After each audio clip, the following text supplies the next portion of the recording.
A paz do Senhor, queridos.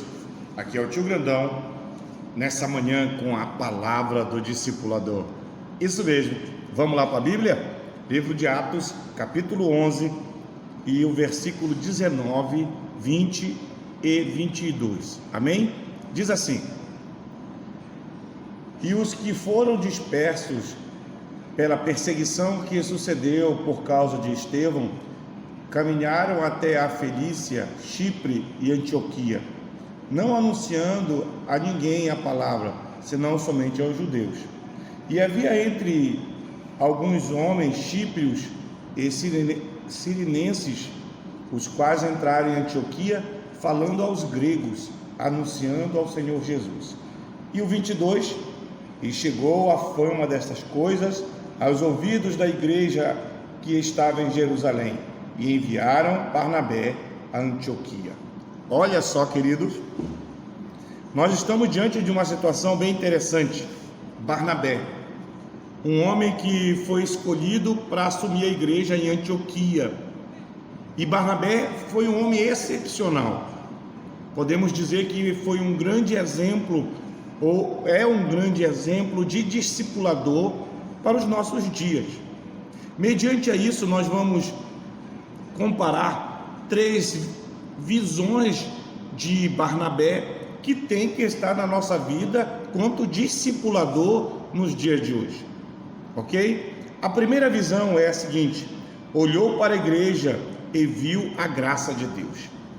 Barnabé, quando chega em Antioquia, ele vê algo diferente. Ele viu a graça de Deus naquele lugar. Mas o que seria a graça de Deus? É o dom gratuito de Deus ao homem no encontro transformante em que a criatura é restaurada.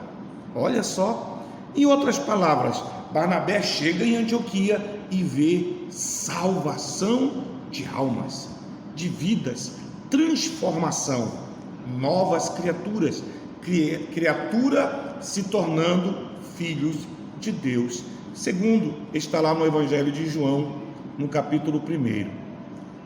Olha só, nós, quanto discipulador, temos que ter esta visão de ver a graça de Deus na sua turma do discipulado, nas suas crianças.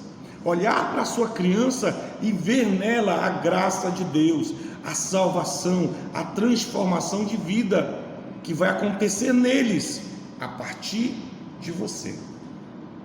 Deus vai usar você para que a graça dele se manifeste na vida das crianças. Segundo, Barnabé não temeu ser superado. Muitas pessoas dizem que Saulo foi para Antioquia para superar Barnabé, mas Barnabé não viu desse jeito. Barnabé viu assim: Barnabé não pensou no seu sucesso pessoal, mas sim no sucesso da igreja. O homem que tem visão de Deus, visão de reino, ele não pensa em si mesmo, segundo Jesus Cristo. Ele não pensa em si, ele pensa no bem-estar da igreja, do povo de Deus, da obra de Deus, do reino de Deus. E quando ele olha para Saulo, ele não vê Saulo como um adversário, ele vê Saulo como eu posso dizer, como um aliado para alcançar o seu propósito, que é levar Jesus às vidas. Então, discipulador, você aí no seu campo, na sua igreja, você não pode olhar para qualquer pessoa que seja como uma ameaça ao seu ministério. Pelo contrário, Jesus nos ensina que nós temos que ser superados pelos nossos alunos. Foi isso que ele disse: olha, vocês farão o que eu fiz e ainda farão maiores. Jesus está dizendo: me superem. E é isso, discipulador, que você tem que pensar. Suas crianças, você vai prepará-los para lhe superar, para fazer o que você fez e fazer maiores. Terceira, a visão de futuro. É muito importante nós vermos isso. Olha, em Saulo havia algo que não havia em Barnabé.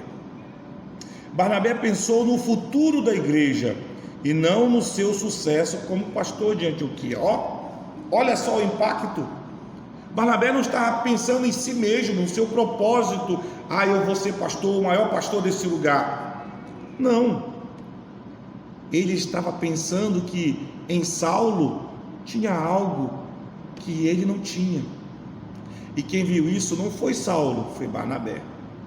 E ele poderia usar deste dom que Saulo tinha para o crescimento do reino de Deus.